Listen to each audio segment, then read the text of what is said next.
तो आज के वीडियो में हम लोग सीखेंगे कि फॉर्म 15G हम लोग कैसे भरें।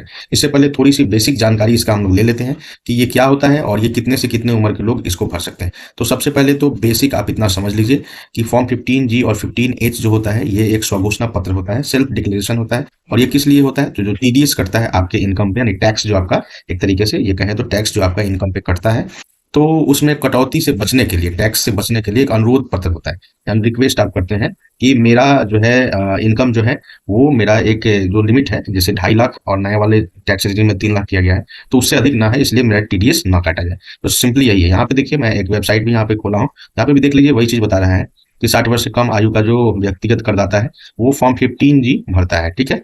और ये क्या अनुरोध करते हैं? तो इसमें यही अनुरोध करते हैं भाई कि जो उनका सावधि जमा से ब्याज आए, यानी देखिए क्या होता है कि आप बैंक में फिक्स डिपॉजिट वगैरह कराए रखते हैं तो उससे इंटरेस्ट जो आता है उस पर टैक्स लगता है। आपको पता होगा कि 40,000 से ज्यादा इंटरेस्ट से अगर इनकम आ रहा है, यानी मान लीजिए 50,000 आ रहा है, 1 लाख आ रहा है, 2 लाख आ रहा है, तो आपका टैक्स कटेगा, यानी टीडीएस कटेगा। ठीक है। या फिर किराए की आय है ना, या फिर किसी भी अन्य प्रकार के जो इनकम के सोर्स हैं, अगर एक लिमिट से ज्यादा, यानी 2.5 लाख से ज्यादा पुराने टैक्स रेजिम के अनुसार, और नए टैक्स रेजिम के अनुसार 3 लाख से अधिक है, तो आपका टैक्स कट जाता है। अगर ब्याज पे 40,000 से ज्यादा इनकम है, ब्याज से, इंटरेस्ट से, तो वहां पर भी टीडीएस आपका कट जाता है। तो इसीलिए आप ये 15G बैंक में देते हैं ताकि आपका टीडीएस ना कटे। देखिए यहाँ पर दिया है। हाँ, इसका बेसिक डिफरेंस आप समझ लीजिए एक और, कि 15G जो होता है ये 60 वर्ष से कम उम्र के लोग भरते हैं, और कोई सीनियर सिटीजन है, ठीक है, वो कौन सा फॉर्म डालेंगे? तो 15H डालेंगे। समझ गए? ये तो आप समझ गए ना।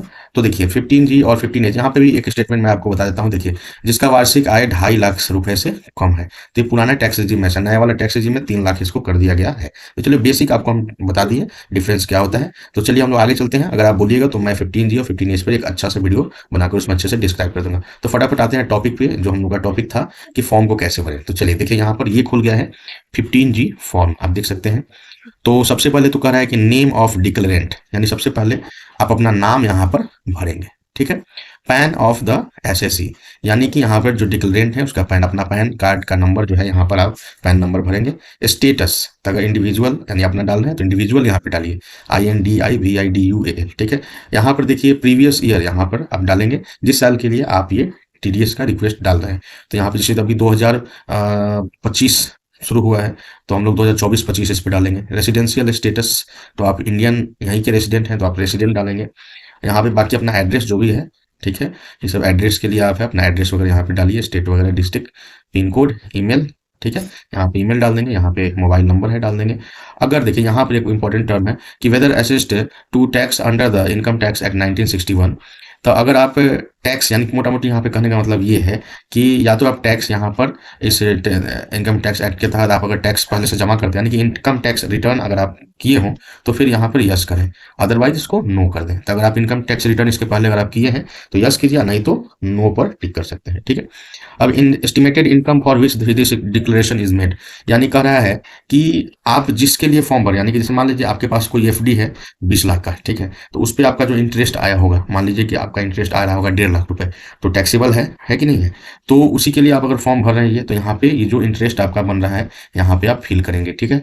वो इंटरेस्ट आप यहाँ फिल करेंगे कि मेरा इसका इतना बन रहा है। ठीक है। अब यहाँ पे एक और चीज कहा है कि estimated total income of the previous year in which income mentioned in column 16 to be included. तो ये कह रहा है कि टोटल इनकम आपको बताना है, जिसमें ये 16 नंबर में जो भरे हैं आप, जो यहाँ इन ये एक तरीके से जो आपका इनकम हुआ है इंटरेस्ट के रूप में, तो इसको भी इसमें इंक्लूड कर देना है। तो जैसे मान लीजिए कि ऐसे अगर आप कोई काम कर रहे हैं, तो मान लीजिए कि आप उससे साल में अगर 2 लाख रुपए कमाते हो, फिर यहाँ से आप मान लीजिए कि 1 लाख का इंटरेस्ट आपका मिला है, तो 2 1 3 लाख आपको यहाँ भरना पड़ेगा। लेकिन एक चीज ध्यान रखिएगा, चूंकि आप टैक्स बेनिफिट के लिए यहाँ भर रहे हैं, तो बहुत सारे लोग यहाँ पर जो अगर नया टैक्स रेजिम में भर रहे हैं तो 3 लाख रुपए यहाँ पे उससे कम ही लोग रखते हैं। ठीक है। और अगर पुराने टैक्स रेजिम में भर रहे हैं तो आपको क्या करना है, 2.5 लाख से कम रखना है। ठीक है। तभी आपकी जो ये आप सेल्फ डिक्लेरेशन देंगे, रिक्वेस्ट करना है, तो आप इस पर विचार होगा, अदरवाइज आपका टैक्स लग जाएगा। ठीक है। चलिए अब आगे बढ़ते हैं हम लोग। तो यहाँ पर देखिए, हम आपको बता दें कि और भी जो सेक्शंस यहाँ पे हैं, ब्लॉक्स बने हुए, वहाँ पे क्या डाला जाएगा ये भी ध्यान दीजिए। तो details of form number 15G other than this form file during the previous year. हाँ, एक और चीज है यहाँ पर कि अगर आप पिछले साल, ठीक है, यानी और भी अगर मान लीजिए कि फॉर्म 15G भरे होंगे, कई सारे लोग के 10-10, 20-20 30-30 एफडी होते हैं, है ना? तो एक बार में 5-6 का इसमें डाला, फिर 5-6 का डाला, तो और भी कोई अगर फॉर्म भरे हो, तो आप यहाँ पे उसका ज़िक्र करना है, कितना फॉर्म भरे हैं आप उसके पहले, है ना? और उससे कितना इनकम यहाँ वहाँ पे दर्शाए थे, वो यहाँ पे आपको बताना है। जैसे मान लीजिए इसके पहले भी आप अगर कोई इंटरेस्ट पे मान लीजिए इनकम का वहाँ पे आप दिए होंगे, तो वो वाला डिटेल्स यहाँ पे भरना है, ठीक है? उसके अलावा यहाँ देखिए details of income for which declaration is filled. अब जिसके लिए डिक्लेरेशन भर रहे हैं, तो उसका डिटेल्स आपको यहाँ पे देना है नंबर वाइज। यहाँ पे देखिए थोड़ा सा कोई फॉर्म में थोड़ा ज़्यादा स्पेस होता है, यहाँ थोड़ा कम है, तो यहाँ नंबर मान लीजिए 5 ठो एफडी आपके पास है, 5 एफडी है, तो बारी बारी से 1 2 3 ऐसे करके आप यहाँ पे उसका जो भी नंबर जो होता है एक तरीके से हर इन्वेस्टमेंट का एक आपको नंबर मिलता है, तो यहाँ पे अपना नंबर डालेंगे, ठीक है? उसके अलावा नेचर ऑफ इनकम, अगर इंटरेस्ट से इनकम है तो इंटरेस्ट लिखेंगे, इनकम फ्रॉम इंटरेस्ट। अगर मान लीजिए पीएफ से इनकम है तो पीएफ इनकम लिखेंगे, ठीक है? यहाँ पर देखिए सेक्शन डालना है, तो अगर इंटरेस्ट से इनकम है तो 194A आपको डालना पड़ेगा, और कितना इनकम उससे हो रहा है। जैसे मान लीजिए 20 लाख का एफडी है, तो यहाँ पे मान लीजिए आपको कितना हुआ, 1.5 लाख हो रहा है, कितना हो रहा है, तो यहाँ पे वो अमाउंट डालेंगे। इसी प्रकार से सारे एफडी का 5 6 7 8 जितना स्पेस यहाँ पे हो सके उतना यहाँ पर आप लिख कर देंगे। उसके बाद फाइनली यहाँ पे आप साइन करेंगे। उसके बाद यहाँ पर डिक्लेरेशन में आप अपना नाम यहाँ भरेंगे। उसके बाद यहाँ पर सेशन जो प्रीवियस ईयर का जो आपका 2024-25 का डाल रहे हैं वो, ठीक है? और असेसमेंट ईयर भी आप वही डालेंगे, एंडिंग ऑन कब ये सेशन एंड हो रहा है, ठीक है? तो 31 मार्च 2025 भी डालेंगे, ठीक है?